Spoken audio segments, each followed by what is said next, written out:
Here it is, in the distance, an open state carriage drawn by the Windsor Greys, and inside the King and Queen. As they pass the stands over there, the people rise, wave their handkerchiefs, their newspapers, cheer. The troops lining the street present arms. Now, even if you're thousands of miles away, imagine yourselves here at Temple Bar as the King and Queen arrive. The streets shall speak for themselves, and I'm quite sure in your hearts you will echo their cheers, and that I can say for all of you, long live the King and Queen. Listen.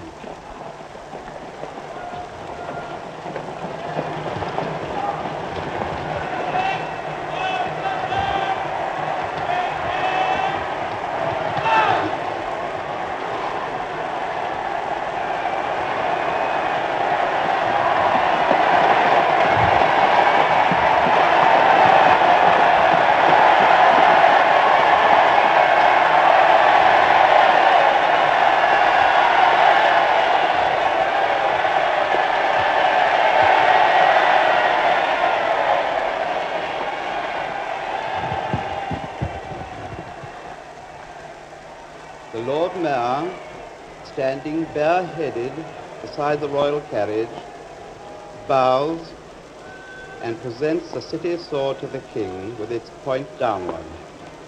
The king touches a hilt and returns it. The ceremony is over.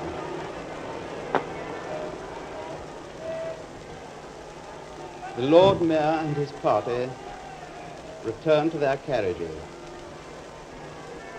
The king in the uniform of a field marshal, and the queen, looking particularly lovely, in silver and white, are smiling, obviously pleased at the warmth of their welcome. My voice is coming to you from the west portico of St. Paul's, about 60 feet above the main entrance to the cathedral. When you hear the first notes of God Save the King, you will know that their majesties are about 200 yards from the cathedral. As you hear a fanfare, blown by the trumpeters of the Life Guards, the King and Queen will be proceeding up the steps to the west door. Looking westwards from here, I see down Ludgate Hill, down an avenue of troops, behind which the people are massed and packed in prodigious numbers. They're clustered on the tops of houses. Every window is crammed. One has an extraordinary impression that the fronts of the beflagged houses are bulging and bending outwards under a sort of inward pressure, and all eyes are gazing down the hill to catch the first glimpse of their Majesties' procession. Hello, I see the glint of the Life Guards in the distance. Their Majesties are approaching Ludgate Circus. You shall hear for yourselves the greeting they are receiving from the Voice of London. I'll switch you over to the microphones a quarter of a mile away.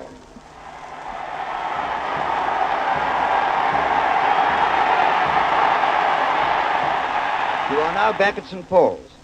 The famous Windsor Greys are now breasting the hill, and their Majesties' procession is coming towards us in a truly spectacular and royal manner, with the carriage guarded in front and behind by a sovereign's escort of the Life Guards. The flashing swords, the waving plumes, the breastplates, these magnificent horses, the postilions, they make a splendid picture. The excitement is terrific. On they come as if they're being borne forward on the wave crest of a mighty cheer. It's one continuous roar. For once in a way, the British are really letting themselves go. I've never heard or seen anything like it in my life. Hats are waving, and thousands of handkerchiefs fluttering, and the excitement is almost indescribable. But you must be able to hear the cheers yourself. The great moment has arrived. Here are the King and the Queen.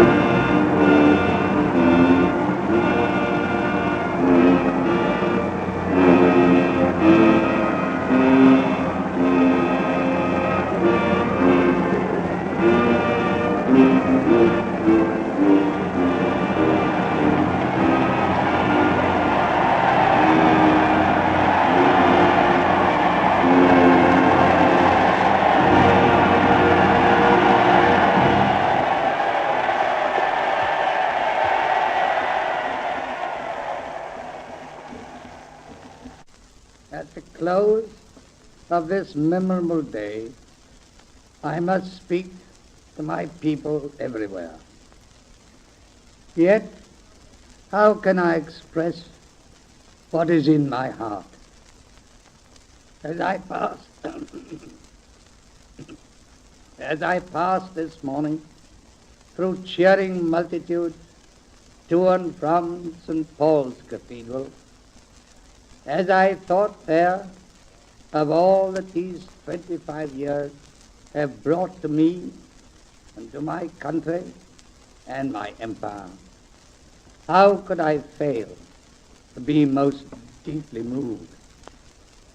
Words cannot express my thoughts and feelings. I can only say to you, my very dear people, that the Queen and I thank you from the depth of our hearts for all the loyalty and, may I say, the love with which this day and always you have surrounded us. I dedicate myself anew to your service for the years that may still be given to me. I look back on the past with thankfulness to God. My people and I have come through great trials and difficulties together. They are not over. In the midst of this day's rejoicing, I grieve to think of the numbers of my people who are still without work.